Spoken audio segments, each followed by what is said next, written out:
पूरा पाँव खिंच रहा है। जब बैठते हो तो ज़्यादा जकड़ जाते हो, पूरा शरीर टेढ़ा हो जाता है। और जब धूप निकलेगी, थोड़ा पसीना आ जाएगा, ऐसे लगेगा कुछ था ही नहीं। मान के चलो कि 7 बजे उठे, 7:30 बजे तक तो शरीर ही चालू नहीं होगा। उठते ही सबसे पहला मन में डर रहेगा कि खड़ा तो मैं हो गया, मैं चलो शरीर कैसे चलाऊं।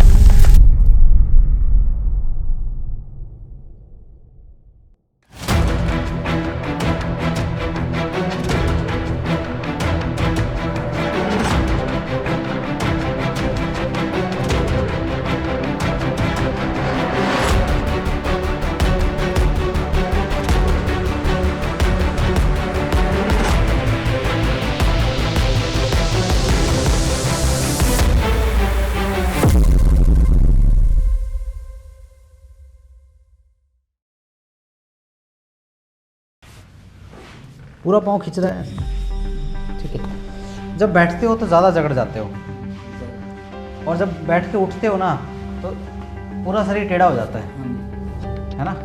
4-5 सेकंड ज़्यादा लगते हैं। चलते रहोगे फिर शरीर धीरे धीरे करके नरम होगा, 2-3 मिनट के बाद है ना। और जब धूप निकलेगी, थोड़ा पसीना आ जाएगा, ऐसे लगेगा कुछ था ही नहीं, है ना। और जैसे सुबह उठोगे, मान के चलो कि 7 बजे उठे, 7:30 बजे तक तो शरीर ही चालू नहीं होगा। उठते ही सबसे पहला मन में डर रहेगा कि खड़ा तो मैं हो गया, मैं चलो शरीर कैसे चलाऊं, है ना। जकड़न बनी रहती है। वो ये एंकलाइजिंग स्पॉन्डिलाइटिस के सिम्टम है सारे। ऑटोइम्यून डिजीज़ है वैसे ये, मतलब शरीर के अंदर ही है, बाहर से नहीं आई है। मतलब शरीर के कुछ एक ऐसी बीमारियां होती है शरीर में जो हमारे शरीर को धीरे धीरे करके ख़राब करती हैं या पैथोलॉजिकल इलनेस पैदा करती है। तो पहले तो पैथोलॉजिकल इलनेस पैदा कर रही है, तो जितना भी जोड़ है वो चिपक रहा है। एंकलाइजिंग स्पॉन्डिलाइटिस ये जो बीमारी होती है ये सिर्फ इफेक्ट करती है कूलों पे ज़्यादातर। कूले होते हैं, इनको बोलते हैं एसआई जॉइंट को, या फिर स्पाइनल सेगमेंट को, यानी फैसेट जॉइंट, ये जो हम बात कर रहे हैं। अगर आप ये देखेंगे ना तो ये जोड़ दिख रहा है आपको, ये जोड़ हो गया आपका, ये जोड़ हो गया, ये जोड़ हो गया, ऐसे 33 जोड़ होते हैं अलग अलग सारे, ठीक है। इसके बीच में पानी रहता है। उस पानी को, चिकनाहट को बोलते हैं साइनोवियल फ्लूइड। जैसे मूवमेंट कर रहा हूँ, मैं झुक रहा हूँ, मूवमेंट तभी पॉसिबल है, आपको पता है कि जब उसमें चिकनाहट होगी जोड़ में। तो बीमारी क्या करती है, जो जीन होता है HLB का जो जीन होता है, वो जीन क्या करता है, जो बीच में जो पानी होता है, ये पानी धीरे धीरे करके सुखाता रहता है। इसमें सूजन आती रहती है, माइक्रो टीयर आता है, और धीरे धीरे करके फाइब्रोसिस बनने लगती है। फाइब्रोसिस का मतलब होता है जैसे एक कच्चा जाल बन गया, वो कच्चा जाल टूट गया, फिर एक पक्का जाल बन गया मसल का, वो टूट गया, फिर एक और पक्का जाल बन गया, टूट गया।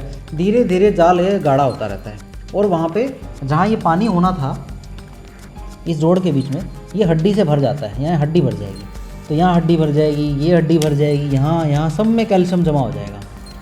और जैसे कि आपको पता है, अगर जोड़ के बीच में कैल्शियम नजर आ गया तो जोड़ मूवमेंट करना बंद कर देगा। फिर आप उस जोड़ पे अगर लोड डालोगे, मूवमेंट कराओगे, तो क्या होगा, सूजन आएगी, सूजन से दर्द होगा। तो धीरे धीरे करके ये सारे जितने भी जॉइंट हैं सारे भरते हैं। ये होता है 3 कैटेगरी का, एक हमने पहले वीडियो बनाई थी, आप देखिएगा, माइल्ड, मॉडरेट और सीवियर क्वालिटी का। इनका माइल्ड फॉर्म है, मतलब इसमें ज़्यादा एक्टिवेशन जो है इनकी छाती की तरफ ज़्यादा है और कूलों पे ज़्यादा है, गर्दन में बचाव है। तो हम क्या करने वाले हैं, प्रॉब्लम तो इनको यहाँ पे है, बट मैं इनका पूरा सारा जॉइंट, सारी स्पाइन, यहाँ से लेकर पूरे 33 सेगमेंट सारे के सारे हम करने वाले हैं, ताकि एक ओवरऑल इनको राहत मिले। हाथ दोनों आगे ले आओ, बस बस बस, ढीला छोड़े।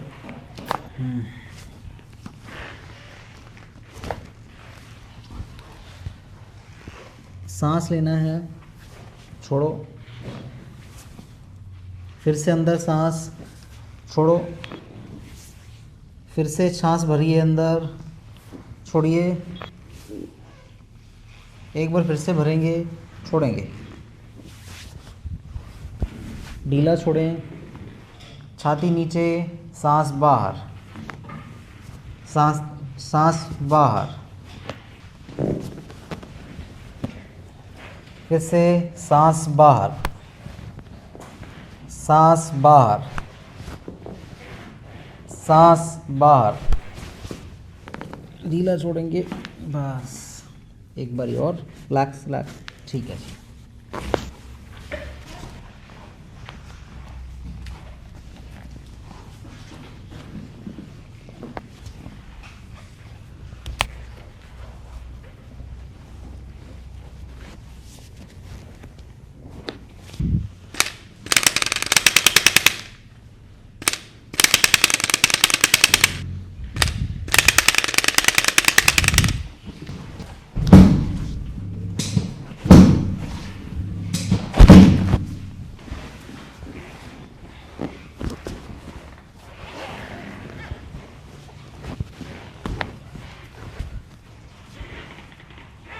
नहीं, यहाँ रखो टांग को बस।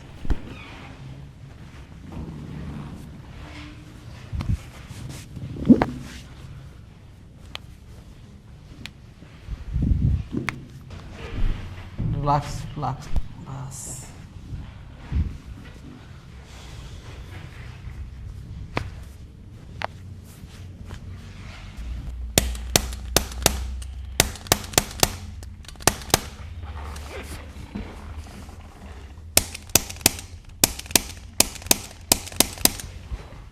छाती नीचे, सांस बाहर, फिर से बाहर, ऊपर ऊपर उठाओ उठाओ उठाओ जी ऊपर, बस।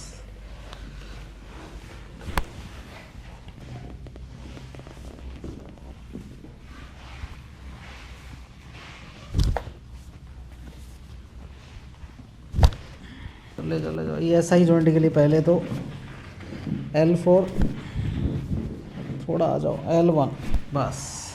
ऐसा ही जॉइंट पहले, फिर L5, L1, बस।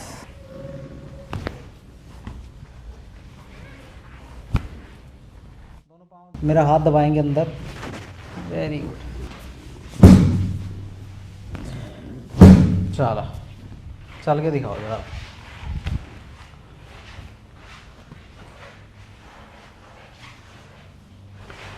हासी हिसाब से हैं आप। जब मेरे पास आए थे तो क्या हालत थी, करने के बाद क्या लग रहा है? आप पहले से बढ़िया लग रहा है सर। पहले क्या हालत थी आपकी जब आए थे? पहले तो वो जिस तरह शरीर टेढ़ा था, और जिस तरह इतनी दूर से चल के आए, फिर भी लगे चलने में थोड़ी दिक्कत होती, सांस लेने में तकलीफ, सांस लेने में दिक्कत थी, और अकड़न शरीर थी। सीधा नहीं था। सर तो हाइट ही कम हो गई थी ना जी, टेढ़ा हो गया था, क्योंकि बैम्बू स्पाइन कंडीशन है, एंकलाइजिंग स्पॉन्डिलाइटिस है। अब करने के बाद हाइट में डिफरेंस लगता है, हाँ बिल्कुल। कॉन्फिडेंट वापस आ गया। बात करने में जो पहले हिचकिटाहट होती थी कि भाई मैं टेढ़ा हो रखा हूँ, भाई मेरे बारे में कोई क्या सोचता, वो जो हीन भावना है उससे निकल पाए। हाँ बिल्कुल। आपकी ज़िंदगी आसान हुई पहले से बिल्कुल। क्या संदेश देना चाहोगे जो आपकी सिमिलर कंडीशन है आप जैसी लाखों लोगों को है? हाँ, क्या कहना चाहेंगे आप? ये कहना चाहूँगा कि जल्द से जल्द भाई ट्रीटमेंट लो डॉक्टर साहब से, और ज़्यादा दिक्कत हो जाएगी, नहीं तो लंबे समय तक चलती रही तो ये बीमारी। आपने भी 3 साल सहा, हाँ। क्या बोले डॉक्टर आपको, क्या है आपको प्रॉब्लम है? कोई ये कह रहा था भाई साइटिका है, कोई कुछ कह रहा था, कोई कह रहा मन के डिग्गे, और क्या निकला लास्ट में? ये इसमें गठिया हुआ। गठिया भाव निकला। तो अगर 3 साल ये पहले ही पता लग जाता तो आज 3 साल में जो आपको नुकसान हुआ है पढ़ाई की तरफ से, बाकी कामों में, आप कहीं आगे होते। हाँ बिल्कुल। मैं भी यही संदेश देना चाहूँगा, बीमारी को जल्द से जल्द दिखाइए। बेशक हम दूर हैं आपसे, बेशक आप 500 किलोमीटर, 600 किलोमीटर, 1000, 2000 किलोमीटर से हैं, लेकिन शरीर से मूल्यवान कुछ नहीं है। जल्द से जल्द दिखाइएगा। जितना जल्दी पकड़ेंगे बीमारी को उतना जल्दी ठीक कर पाएंगे। बहुत बहुत शुक्रिया आपका। अगर आपको मेरी अपॉइंटमेंट 3-4 महीने के बाद या बहुत लेट मिल रही है तो मैं आपको सलाह दूंगा कि हमारे पास 5 कायरोप्रैक्टर और हैं, आप उनकी अपॉइंटमेंट बुक करा सकते हैं, जिनकी एक्सपर्टीज़ और क्वालिफिकेशन मेरे बराबर ही है और जो मेरे साथ 7 से 8 सालों से काम करते आ रहे हैं। मैं ये सलाह आपको इसलिए दे रहा हूँ क्योंकि जैसे जैसे समय बीतता है सेल डैमेज बढ़ता रहता है और दर्द लाइलाज बनने लगता है। साथ के साथ आपने देखा होगा कि ये दर्द एक जॉइंट से होता हुआ दूसरे जॉइंट में भी पहुंच जाता है। तो बीमारी को जड़ से ख़त्म करने की कुंजी है समय पे इलाज करवाना।